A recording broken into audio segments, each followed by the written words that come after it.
Looking beautiful out there. Hey, how you doing?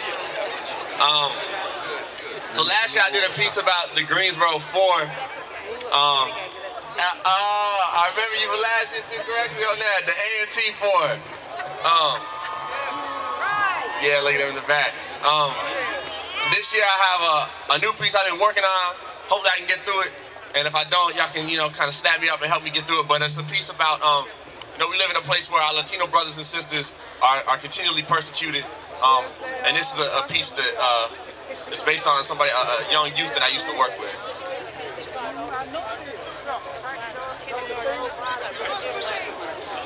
So it's poets with storytellers, so I got a story to tell. Y'all with me? Y'all gonna listen?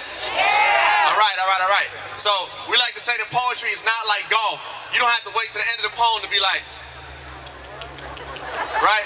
So if you feel something I'm saying, we're supposed to be here. This is call and response, right? This isn't just one directional communication. So if you hear something that you feel, if it resonates with you, give me a little snap, give me a little, something come out of your soul. Let me know that you're feeling it, all right?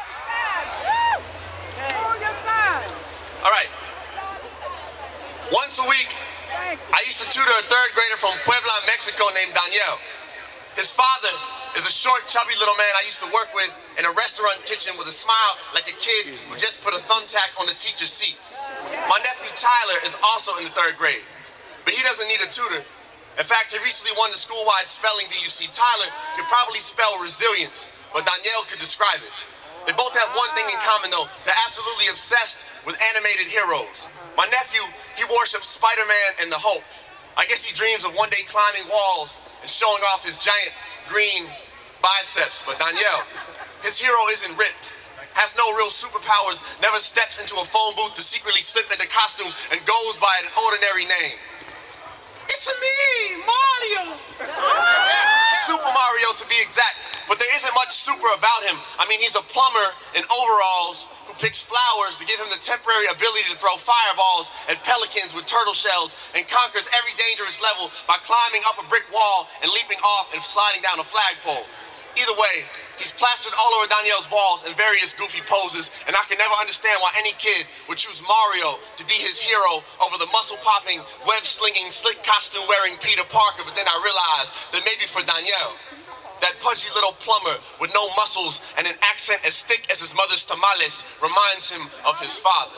Working class, immigrant man, never held a plunger, but knows what it's like to handle other people's mess, knows what it's like to climb a wall and leap for a flag they told him could never be his in the first place. So he threw steaming handfuls of desert aside, like fireballs when he crossed Sonora to come work in the U.S. back when paradise was just a pair of dice, like an ivory box full of dreams placed before a firing squad of Minutemen and Border Patrol. He has no superpowers.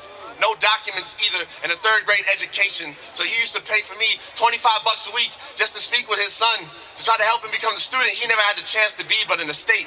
Well, Daniel and students like him aren't even considered residents. I'm afraid that the border may be a bigger barrier, that the tuition may be a bigger barrier to cross than the border, and I'm afraid maybe I shouldn't be teaching him to fish in a lake full of lava and lies, because I know that at 8 years old, he can be anything he wants to be. That's right.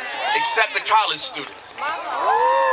You see, about a decade back, a bill called the DREAM Act was proposed to help immigrant minors achieve higher education, but every year, after the votes come up just short enough to make it seem like partisan villains actually want to help their maids, janitors, and tomato pickers make it out the field and into the classroom, the bill is rolled into a scroll and left to rot in the Dead Sea of false hope at the Capitol building, and Daniel's future is a montage of snapshots unseen, scrolled up like a roll of film picked from the pant pocket of divinity by a fallen angel and left to rot in some shadowy corner of purgatory. He thought God would never look, but I remind Daniel that even the brightest and most brilliant of photographs have to develop in the darkness, unravel like red carpets onto the red stage when the moon first dipped his pale face into the spotlight. And you, Miko, were born on a doorstep made of midnight. And these days, they got a dozen deadbolts on the dawn. But your daddy started teaching you to pick those locks at the same time he taught you to tie your shoes and walk like the earth belonged to no one.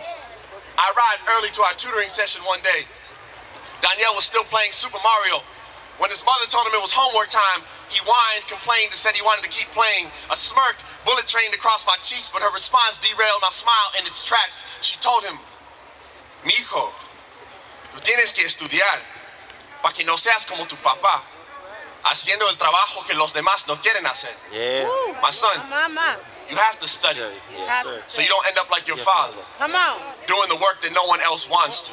That's And I it. wanted to tell him no. Tell him your mother is the brick house guerrera of a woman that loves you enough to slit her own dignity's throat. And I know what she's trying to teach you, boy, but nah. That's deep. You be just like your father. Learn to pick those locks like he taught you. Let no rules written by men tell you when you can roam on God's green earth. No Uncle Sandman tell you when you can dream. You rub those grains of Sonora out your eyes and replace them with little bits of revelation. And if a classmate or a store clerk or a coward with a badge of false courage ever calls you illegal, you remind them that a few decades back, the gutter used to be the border that kept black folk off the sidewalk. Legally, you're a superhero to me, Miko. With a Mexican flag for a cape tied around your shoulders and the same knots your father used, taught you to lace your shoes with before you walked through a quicksand of flames that smelled like Ellis Island burning. Forget a phone booth and a disguise. You tell them your true identity in the middle of the street, sin vergüenza, unashamed. You breathe bilingual fire when you overhear the overseer's secrets in English and spit them back to the field hands in your mother tongue and your father's heart. And just know that one day, you may find a brick house guerrera of a woman that will hold you as tightly as her courage. And perhaps she will teach you to hold a son the same way. You will have his grandfather's smile and his mother's eyes. And if he ever doubts the fireballs in his palms, she will tell him, un día, mi hijo, vas a ser exactamente igual que tu papá. One day, my son, you're going to be just like your dad.